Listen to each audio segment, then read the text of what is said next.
एका 13 वर्षा मुलीनं गळफास लावून आत्महत्या केली। मी जेव्हा माहिती घेतली तेव्हा त्या मुलीला एका विशिष्ट समाजाचा मुलगा गेल्या 6 महिन्यापासून त्रास देत होता आणि ही घटना अशी अकस्मात नाही घडली। मुलीच्या वडिलांनं सेंट ॲनस म्हणून शाळा आहे गीतानगरमध्ये, तिथल्या शिक्षकांना प्राचार्यांना तक्रार दिली ती 2 महिने आधी की माझ्या मुलीला हा त्रास वारंवार हा मुलगा देऊन राहिला, तुम्ही लक्ष घाला। शेवटी तो त्रास असह्य झाला आणि त्या मुलीने 13 वर्षाच्या मुलीनं फाशी घेऊन आत्महत्या करून टाकली।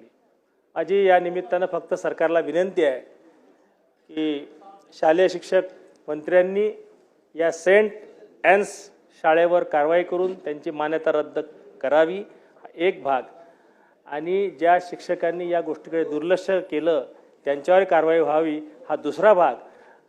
पोलिसांनी त्यांच्या पद्धतीनं काम केलं आहे, मुलाच्या वडिलाला अटक केली आहे, याच्यावर कुठतरी आपण कठोर कारवाईची अपेक्षा मी या ठिकाणी सभागृहाच्या माध्यमातून करतो। शासन याची गंभीर नोंद घेईल।